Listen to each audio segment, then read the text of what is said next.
everyone, my name is Elle, in case you didn't already know, and welcome to a chatty get ready with me. So I'm going to chat and do my makeup at the same time. I've done these before, but in case you are new to this sort of concept, basically I'm going to be chatting a little bit while applying makeup and not really talking about how I'm putting the makeup on. So it's not a tutorial, it's just a makeup chat. I'm going to be using the ColourPop Yes Please palette. So I have a very light base on already, and I did put my brows on just to save me some time because I get so into chatting with these videos that I just lose all track of time, and then my videos end up being hours and hours long. So I thought that I would use the Yes Please palette since it's in my Project Pan porn right now and I really love it. And I was feeling something fall, and I wanted to do some sort of like cut crease thing. I know I've done sort of a very similar thing before, but I was feeling sort of gold and reddy orange things, and it's probably gonna be very similar to a look that I did, but whatever. So anyway, I just updated you guys on my Fleetwood Mac Project Pan, and that's what this video is going to be about. Fleetwood Mac, basically. So I thought that I would chat with you guys about my personal experience with Fleetwood Mac. I was talking about maybe like talking about like the history of Fleetwood Mac, but then I was like, well, that might not interest people, but I could get a little bit more personal with it, and I could talk about my story with Fleetwood Mac. So take a moment and picture it. The year is 2004, we're in small town Canada, and I'm 15 years old. I can't believe it was that long ago already, but time flies. So this is the story about how I discovered Stevie Nicks and what happened. Now, I kept a really detailed journal at the time, and I've revisited this moment every year. It's like the anniversary of like my life, basically. I look at my life sort of like before Fleetwood Mac and after Fleetwood Mac, and this is sort of like the deciding day. So it's almost like a second birthday for me. Fleetwood Mac really has meant that much to me over the years. Their music has just completely shaped who I am as a person. So anyway, there was a rumor, haha, see what I did there? A rumor going around school at the time that I was going to be nominated for the Student of the Week, or the Cheetah of the Week. Our school mascot was a cheetah. So the thing with the Student of the Week was that you got a little like swag bag with some assorted goodies, and you got a bunch of accolades and people praised you. But my favorite part about the Student of the Week thing was the Friday song. So for the Friday song, you got to pick the song that would play instead of the bell at the end of the day. So I've always loved music. That was a really cool, exciting thing to me, that you got to pick the song. So when I heard that rumor going around, now the Student of the Week is usually chosen because they did a lot of like volunteer work within the school, or they were involved with a lot of groups or something, and I was involved with a couple of groups at the time, and that's why the rumors kind of started that I was one of the people they were considering for the Cheetah of the Week. So that night that I found out, that was in February, by the way. I was really detailed with that journal. It was a journal I had to keep for this theater camp I was doing, and then shortly thereafter I switched to a live journal, which I kept for like all through high school and most of university, which I still go back and refer to because it's pretty interesting to get those little snapshots into my day. But anyway, I went home after hearing that rumor about being the Student of the Week and really nervous about picking a Friday song, because it was, to me, that was a huge deal. So the Friday song, it was so much pressure to me because it was how people would know you. It's what people would associate with you. So I really needed to think about what song I wanted to represent me should I get chosen as the Cheetah of the Week. So I was on the computer, the family computer at the time, the big old desktop computer, and there was no YouTube at this time. And what I used to use to look up music videos to listen to, because I really didn't know much about like streaming or anything else, I just knew to go onto Yahoo Music, okay? This was 2004, Yahoo Music. And I would go on there and I'd play music videos while I did other things online. So I went on there with the sole intention of finding a song that I would pick. And at this moment in time of my life, I was really into Sheryl Crow music. I don't exactly know why. I think it's because she had been a guest on a Michelle Branch song, and I was really into Michelle Branch because who wasn't back in those days. So I went through Sheryl Crow's music, watching these music videos, listening to the songs. Nothing was sounding quite right. Nothing fit like the image I wanted. You know, if I was like, if people are going to associate a song with me for the rest of time, none of these really fit. So I kept poking around on the Yahoo Music site trying to find something that would work when I saw a song labeled from Sheryl Crow called If You Ever Did Believe. And this was a song that was from the Practical Magic soundtrack. And I was pretty confused because I did not remember Sheryl Crow having a song on the Practical Magic soundtrack, because Practical Magic, that movie, was one of my favorite movies, because at that moment in time, my favorite actress was Stockard Channing, who was in that movie, who you guys might better know as Rizzo in Grease. She was also the First Lady on The West Wing. She's played a number of amazing roles, but that's just how you guys might know her as. So she was my favorite actress, so that's why I really love Practical Magic. It's just such a good movie. I still love it. And I just did not remember hearing that song. So I clicked on the music video. It was labeled If You Ever Did Believe, Sheryl Crow. And I clicked on it, and I'll have the music video link down below in case you want to go check it out. But it's got clips from the film as well as clips of the people singing. And so it goes from the clips of the film at the beginning to this woman singing who has blonde hair. She's got a pretty unique voice. And I almost clicked out because when she started to sing, I was like, this isn't Sheryl Crow, what's going on? And I almost went to go click out. She kept singing. Sheryl Crow appears because she was part of the song doing like backup vocals. So this really weird thing. I couldn't quite get it. So I just sat back and I watched the music video and I listened to the song, and as the song kept going, I just had this moment of, oh my god, who is this gorgeous blonde woman with this amazing red lipstick singing a song that could be about my life? I've never heard her before that I knew of, and it was just, I couldn't believe it. So I didn't even think to like look her up. I didn't think to go beyond that music video. I just kept watching the music video over and over again. I didn't know who that woman's name was. There was no identifying information about her anywhere on that page. And like I said, I didn't think about going to like Google or try to search anything up. I just sort of left it at that. And I just watched that music video over and over and over and over again, and I was just becoming obsessed with this song. I just could not get enough of it.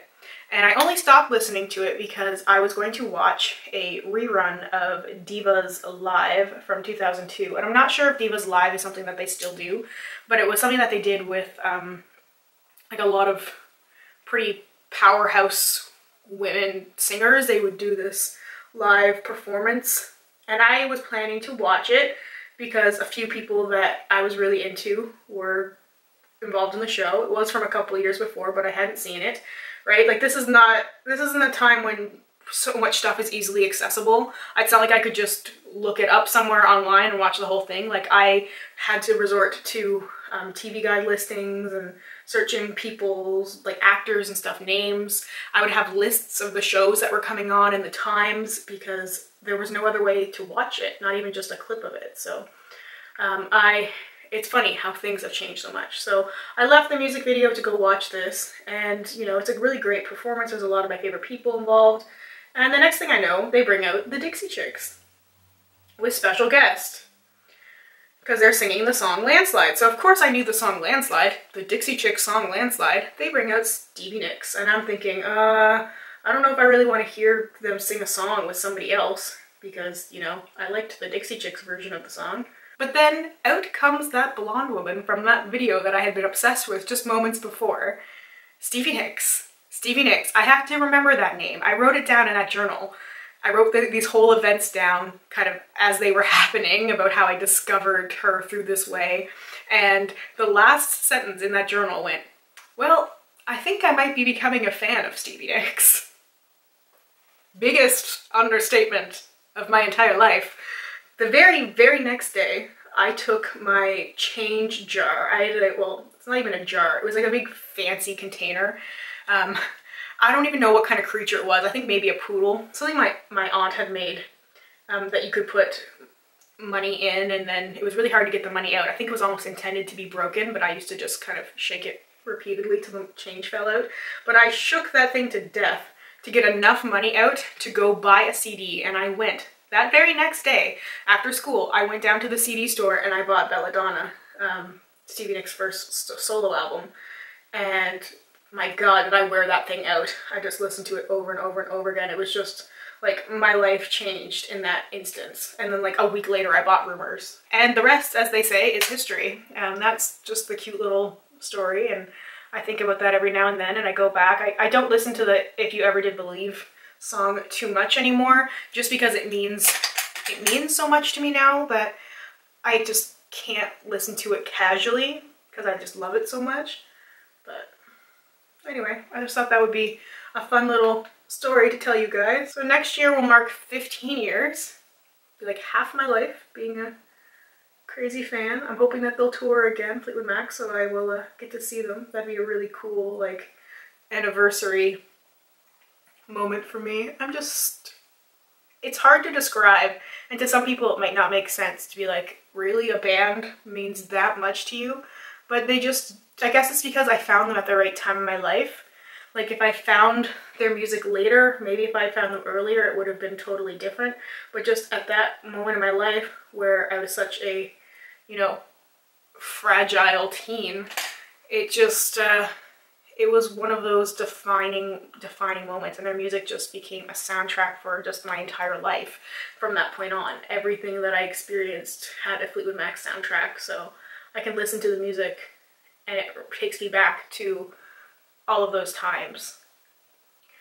So just a very special thing. So I have seen Fleetwood Mac in concert a few times already, 3 times to be exact. 2009 I saw them, 2013 and 2014. 2014 was the year where I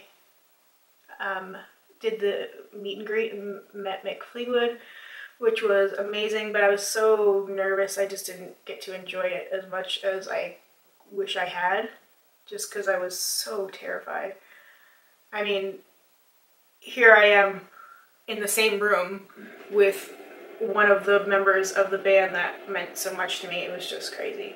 And I did let my jealousy get the better of me at one point, which I wish I hadn't, but I just felt like the whole situation wasn't handled very well.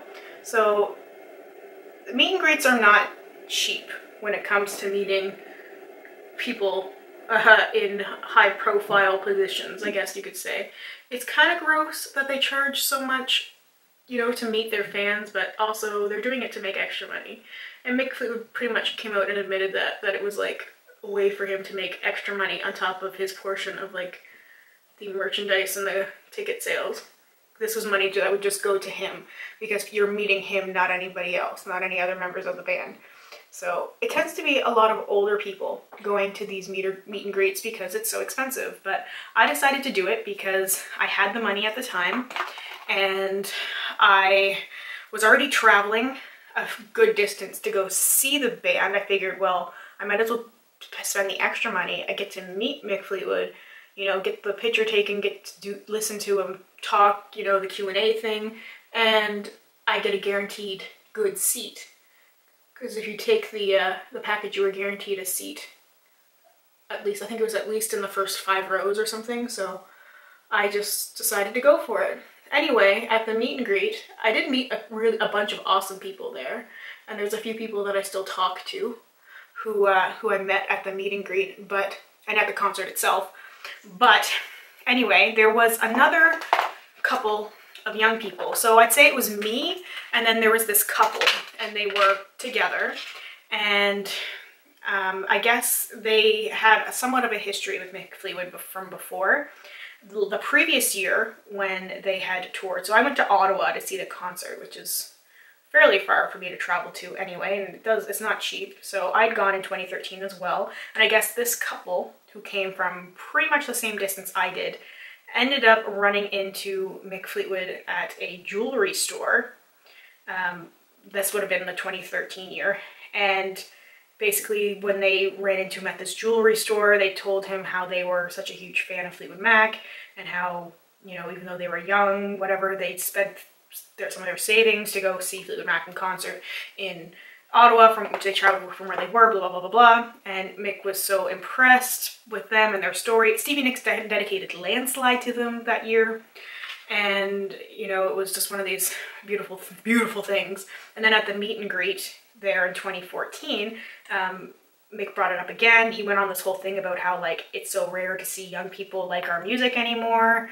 We like, you know, it was crazy that he ran into these people who travel such a huge distance and that they would spend their savings to go see them and he had to reward them. And then right in the middle of, like, talking to everybody, he made a big show of giving them backstage passes to go meet the rest of the band. And I just kind of was a little turned off by that because I felt like he could have done it privately.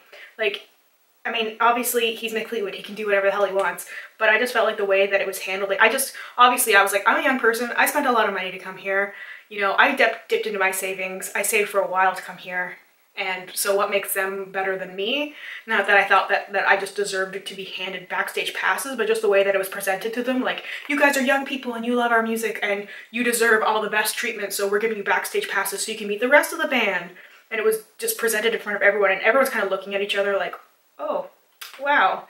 And then when we did the Q&A, I was sort of a snot, which, I mean, I'm sure Mick Fleetwood has no recollection of this at all. I'm sure it meant nothing to him, but I asked a question about my favorite album, which was Mystery to Me, and he had made some comment about young people who like Fleetwood Mac doing their research. So I was like, as a fellow young person who has done their research on Fleetwood Mac, like, I was just such an ass.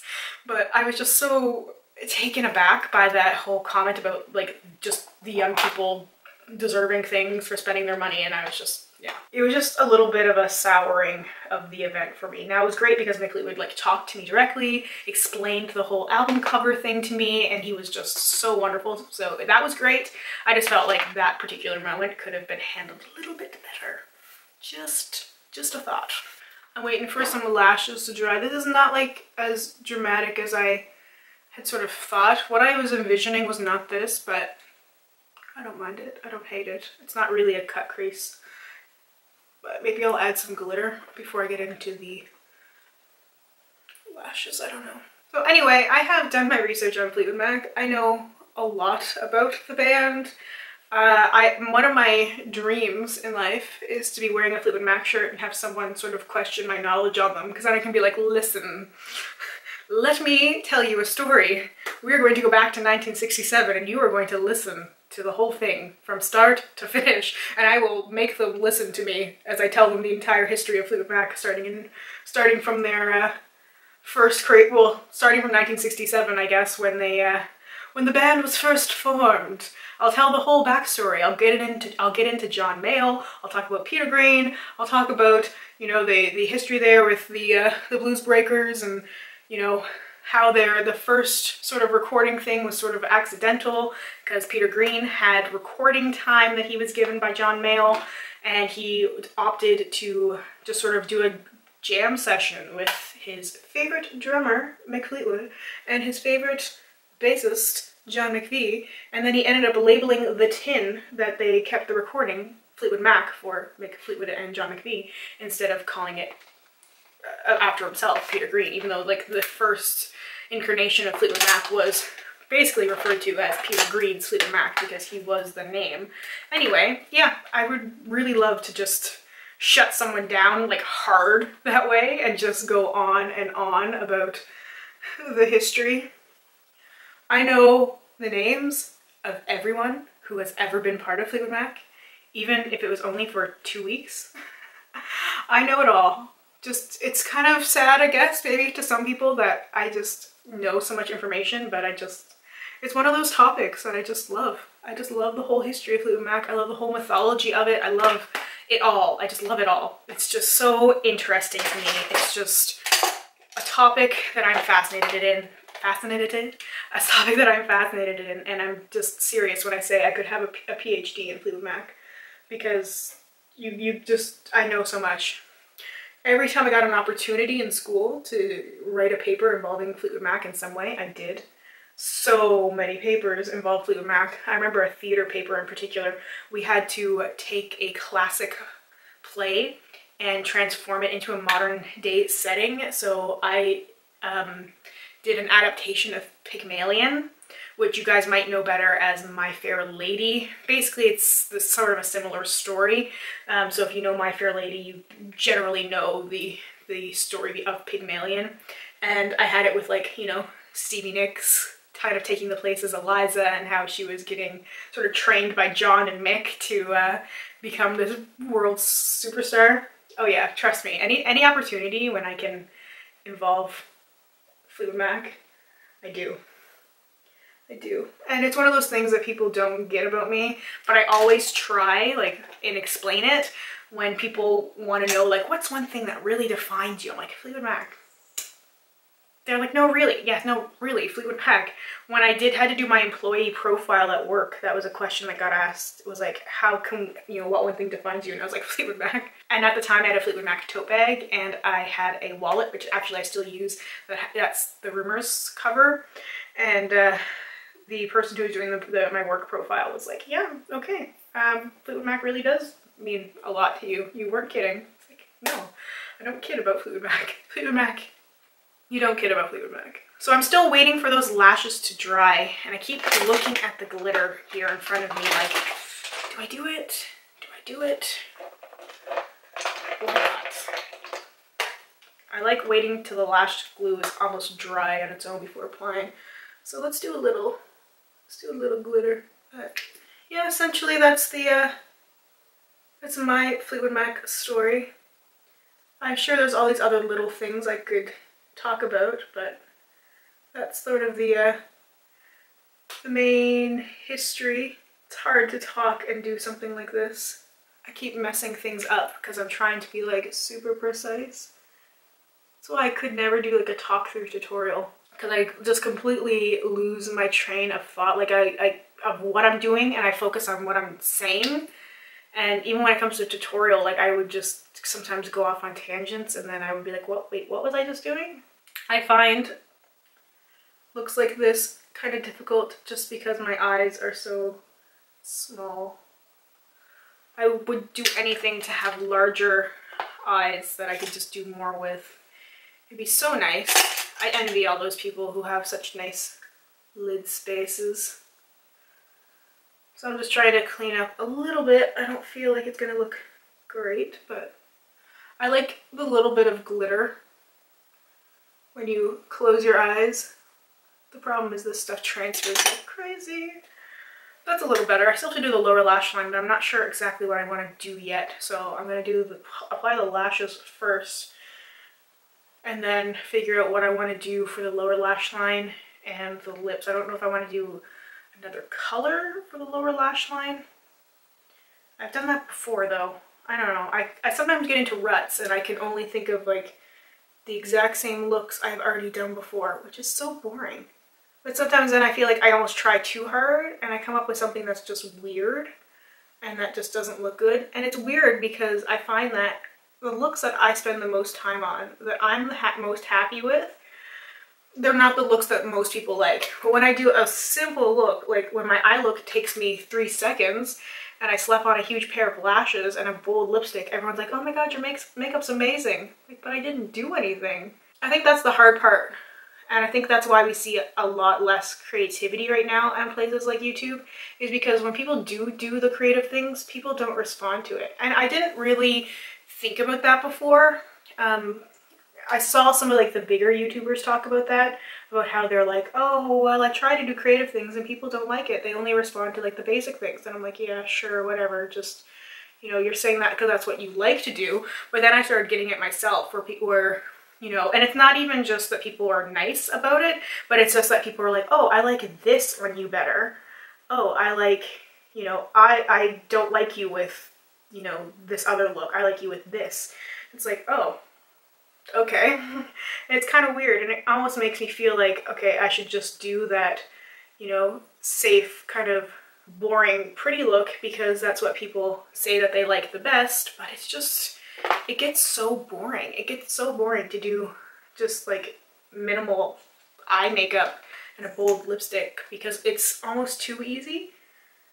But yeah, I know, I get it in real life too. I started wearing lashes to work on occasion. Now I'm trying to break myself of that habit already because I felt myself getting too accustomed to them. Like I just couldn't picture myself without them, and I didn't really like the way that I looked without them, and I went, no, I gotta stop. That's not gonna be good.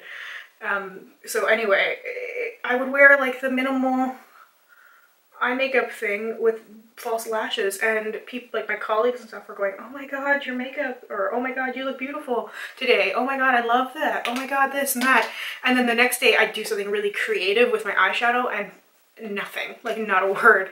So it's a very strange thing to experience, and I don't know why I just went on that tangent, but yeah, not that I don't like it. And I'm back. So I had some minor camera problems, so I just decided to smudge on a little bit of the same color underneath my lower lash line. I put on a little bit more bronzer, and I put on the Anastasia liquid lipstick in Heather's, which is one of my go-to vampy colors, because I just thought like I needed to go full on vamp. And I changed my nail polish as well while I was waiting, so I just did a whole matchy, super kind of predictable fall thing, but I like it. This was fun. I hope you guys enjoyed this.